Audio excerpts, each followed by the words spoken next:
Narrated Talha, I asked Abdullah bin Abu Ufa, did the Prophet peace be upon him make a will? He replied, no.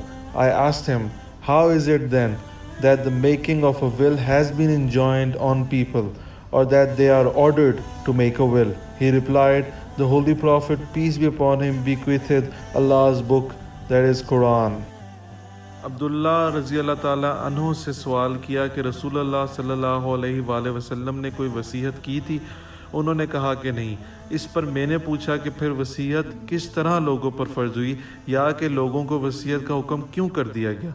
उन्होंने कहा कि हुज़ूर सल्लल्लाहु अलैहि वसल्लम ने लोगों को किताब अल्लाह पर अमल करने की वसीयत की थी।